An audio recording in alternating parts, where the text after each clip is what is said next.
show starts in 10, 9, 8, 7, 6, 5, 4, 3, 2, 1, go. What's going on, people? Welcome to the show, Candid Talk. Yes, we're going to be doing something a little bit different. We're going to be doing some reviews, and I got a good video lined up. Welcome. Make sure you subscribe, hit that like. Matter of fact, share and comment. Do all of the above. And we're going to do a review on the Gilbert Arenas podcast when they was talking about the WNBA. And, hey, I think it was a great conversation overall. I think they held... Well, let's just get into it. You know what I mean? Hold on, let's get to it. So we're just going to be talking about the views that they have over the WNBA. There's pretty much, you see a lot of talk about it. How can they increase the revenue for the ladies in the WNBA? Extremely talented when it comes to the fundamental, but for some reason when it comes to the entertainment value, it seems to be lacking a bit. Now, there's typically, gentlemen in the NBA, they're always suggesting certain things for the WNBA players, but for some reason, the WNBA players are not receptive to what they, the advice that they give or how they think they can increase the entertainment value. But let's check it out, see how the conversation went on the Gilbert Arenas podcast. And once again, welcome to that Candid Talk, where we're going to keep it candid as we can. You know what I mean?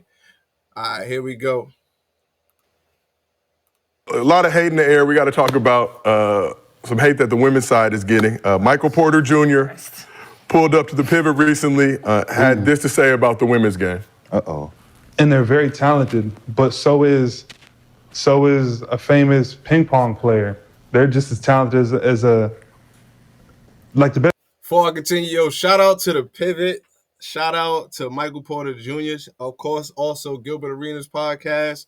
I'm a fan of all of the above. I watch it for different reasons, but I like the pivot because how they allow people to actually get what they have to say off of their chest. But let's check out Michael Porter Jr. response to how they can increase some revenue in the WNBA. Best ping pong player is just as talented as the best basketball player. That doesn't mean they're going to get paid the same because they play ping pong. It's what the people want to watch. You know what I mean? So as much as I understand females wanting the same treatment as men basketball players, it's a different sport. People, they're not packing out the arenas. Obviously, their TV deals aren't the same. So as much as I advocate for women and kind of the equality of the respect of their craft and all those things, I mean, you can't pay them the same thing, but I do feel like there should be a little way to make a little bit more money for them because they are very... Hey, I just got to say early, I could kind of see where he probably may have went wrong just a little bit by comparing it to ping pong players, because when you take it out of the element of basketball and compare it to, I've never actually seen a ping pong game live, so I could see how some WNBA players may have been offended early. I'm just going to say Michael Porter Jr., I mean, I don't disagree, but there's always a way you can actually, get your point across. But let's very talented. Correct. Yeah, I think the big thing, obviously, when you're thinking about negotiations, labor unions, and different things like that, I don't believe there's any woman that believes she should be paid as a man gets paid. It's more about the revenue share. It's more about the percentage. Right. And I think those things play into it. And then the other side of it is treatment. Within their own organizations. Like they're never they don't. Well, it's not as exciting. It's not as It's exciting. not as exciting basketball. Yeah, you're not. They got a load of rims. I would watch a girl coming down the lane on another. I would watch that. They need to lower. They're actually. Yo, no cap. I've heard Shaq say the same thing, and I gotta agree with that. If they lower the rim, it'll be a whole different ball game, because I feel like, they got the fundamentals down, but I'll be seeing them missing layups. The layups become easier, and then at the same time, there's a certain satisfaction you get from a posterizing dunk. Like, boom! Take that! You know what I'm talking about? All right, let's just see what they got to say about it. They got ping pong. So, Lexi, you have some thoughts on MPJ's comments. Floor is yours. Well, let me start by saying I think his heart was in the right place. So I'm not here to shit on Michael Porter Jr. I do think he started on the right foot, and then he just kind of... I'm going to just stop it early. She sound triggered already. You know what I'm saying? She sound a little bit triggered immediately from the beginning. What's her name? Lexi? All right, let's see what she got to say, though. Put his foot in his mouth, and like, my issue with... Put his foot in his mouth? The pivot is they allow these guys to say things that they know is wrong, and they just are like, okay, keep going, or they'll feed them more information. I hope she explained what he said that was wrong, because it's coming off like she's triggered to me. You know what I mean? Because when you say something, you need to back it up with some type of substance. Like if you say something is wrong, explain which part you're talking about that was wrong. You know what I mean? But let's continue. Hopefully she breaks down what she said was wrong. Or what she for them to then double down on the stupid shit that they had just said. So, I mean, there's like a lot to unpack in his like statements, identifying us as females instead of women the whole time. All right. I might be talking a lot, but you have to say females, because otherwise in 2024, a woman could be a male that transitioned into a woman. Right? You know what I'm saying? So you have to say female because it's a female sport, meaning there was a biological woman. Because if we start allowing, you know, like I think it was Dave Chappelle saying that we could throw a wig on LeBron and he could just go to the women's league and score 100 every game and play until he's 90. You know what I mean? Like, you have to say female. So she sounded a big trigger because she's nitpicking. But let's continue. Let's see what else she got to say. That we can't get treated the same, and then he then says treatment to payment, which are two completely different things. We can still be treated with respect, and they can respect our craft without us making $20 to $30 million a year. Like, those things are not, like, both of those things can happen. We cannot get paid $30 million, and we can be respected and treated well for being professional basketball players. Lowering the rims comment, you already know how I feel about that. It's stupid. It doesn't benefit me personally at all, because I'm still not going to dunk. Yeah. I can't dunk on a 10-foot rim. All right. I'm listening to her, and it sounds like she's definitely triggered. She's definitely triggered by what Michael Porter Jr. definitely said.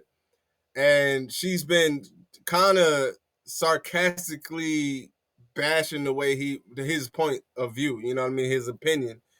And from what she's saying, she doesn't care about the entertainment aspect of the game because she's more concerned about how she'll feel. Like, it sounds like too much pride, you know? So when you have too much pride, you normally don't have enough money coming out of your pockets because you have too much pride. Sometimes you got to put your pride away to have the money coming out, you know? But that's what I hear from a lot of WNBA players. Like, nah, it's going to mess up my game. But let's listen to more what she got to say. I bet you she say more about it messing her shot up or messing the other shots up.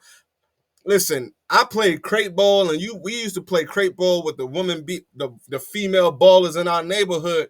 That slam dunk or being able to dunk, it's a whole different feeling. It's a whole different type of game with it. You know what I'm saying? But let's continue.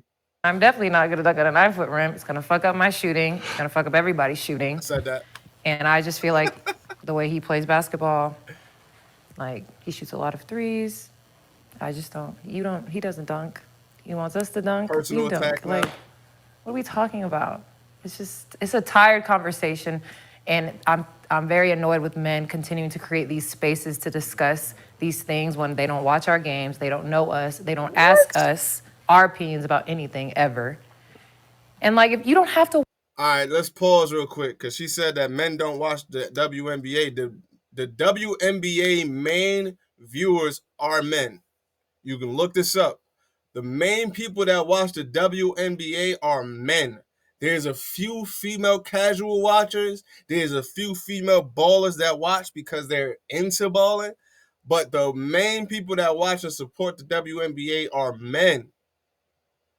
Men. If more women watch the WNBA the same way they watch Housewives, the same way they watch Baddies, the same way they watch all of these other bullshit shows, it'll be up there with the other shows, right? Don't you think? But anyway.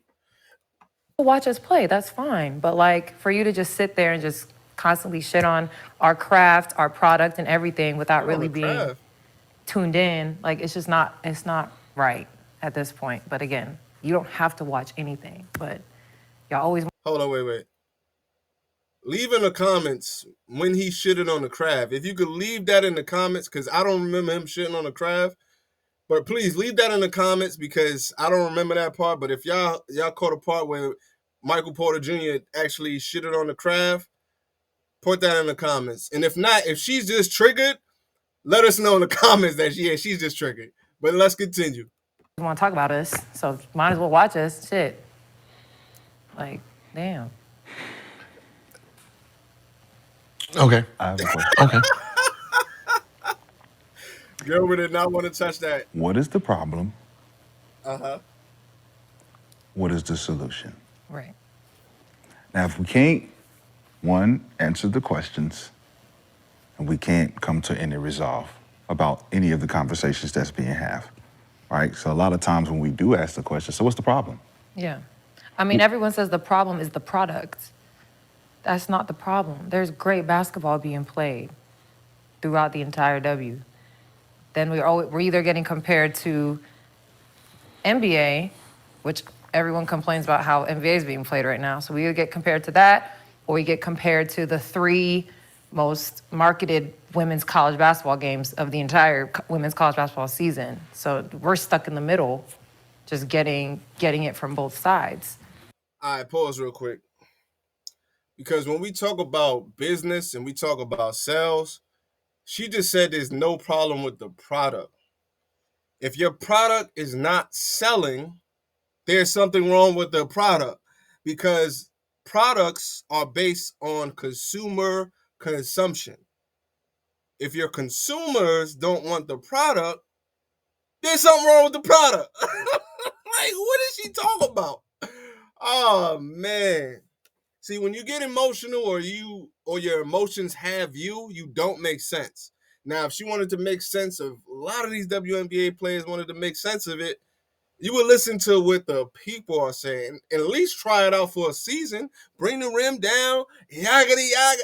And anyway, let's get back to it real quick. If we were out there playing bad basketball, like I would understand, but like that's not the case. Not about the basketball y'all playing. Marketing, promotion, our equity, and our media deals, all that. Great. It's like a very layered issue. Let me ask you this. You said you're playing good basketball. And you feel that. Yeah. So if we ask NBA... Oh, no, let me go back. Look at this man's face. Yo. It's a very layered issue. Let me ask you this. You said you're playing good basketball. Why is that funny to me? Yo, his face is like, y'all said y'all playing good basketball. Y'all saying y'all playing good basketball? And in the fact, I got to give him credit because normally he goes savage, especially like when it's somebody else or he go back and forth with Gil. But he's actually taking the higher ground and he's not coming hard like at her head. Paul, like he's not coming for her head right now. But look at his face. Like, look at his face. Y'all not playing bad basketball. But let's continue. You feel that? Yeah. So if we ask NBA players right now, are you guys playing good basketball right now? Do you think they would say yes? Consensus. It's like a consensus of you guys they think say it publicly, so I can't hear their true opinions. But they would say yeah, like we're playing good basketball. Yes. So the real consensus and the real judgment doesn't come from the internal. Right. The players are always going to stay within the players' consensus. Yeah. We're playing pretty good basketball. We don't feel like we're playing basketball bad, but then you go to the fans and us, who we could say, hey, the basketball is shit right now when we watch the NBA. It's not coming from our fans. It's coming from the people who have the voice. Whoever. People who don't Right. really watch the game. Right. Yeah. But when you look at the fans don't have a voice as much as we do as interpreting what the fans are telling us and feeding us, and we just push it out, right?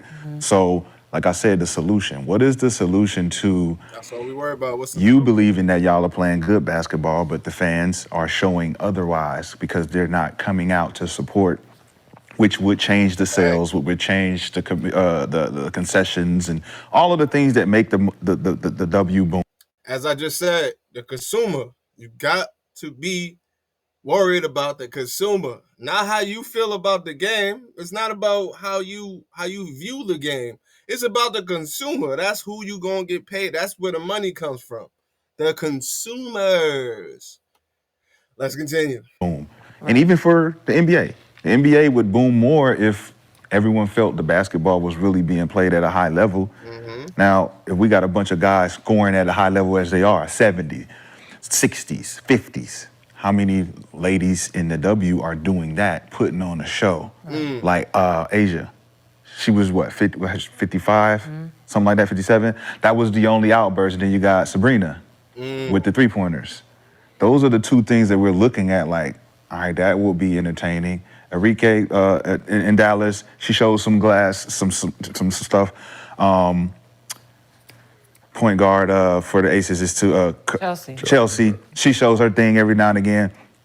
But at the end of the day, where's the flash and dash? And we look at Juju. We look at Caitlin. Right. You look at Angel. Right. These are girls who are in college that give an entertainment quality, but they're not in a W. So, Yo, he just made a good point because I honestly can't name 5 WNBA players, but when you go to the college female basketball players, yeah, I know a few of them. Like they busting ass. They shooting from half court. They crossing mugs up. Wow. Stutter. I don't really see that from the WNBA, from at least from what I've seen. WNBA players, they feel slow as hell. Like I be ready to go to sleep, missing layups. They be trying to dunk and it be rim grazers, you know. But I mean, he made a good point. When you talk about the solution, it's like, all right, you hear a bunch of people giving their opinion on the problem. We got to figure out how you guys can deliver the solution so it can be delivered to you guys. Right. Because if there is no solution, it's like you got to deal with everybody keep identifying the problem. But it's just, and I completely understand where you're coming from, but it's like we're getting shit on because our league is so small and so talented. Like those. I'm gonna stop it right here because overall, from what I see, I'm probably gonna do part 2 of this, but it don't feel like she's really listening to understand what he's saying. And that's the problem when you get caught in your feelings. Like I said, when your feelings have you versus you having feelings, you can't really hear to understand. So even if somebody's giving you good advice, great advice, or advice that'll help you immediately, you're not really hearing that because at that point, you just have too much pride and the pride will block out anything. And now you're just listening to respond, not listening to understand. But overall, this was Candid Talk. We're going to do a part 2 most likely. Well, let me know in the comments if you want part 2 of this. I'm probably going to do it anyway. I ain't going to lie because I think Gilbert has something to say that I wanted to actually check out. But for now, please make sure you hit that subscribe, like, comment, and also share the video. Sharing is caring. But for now, peace.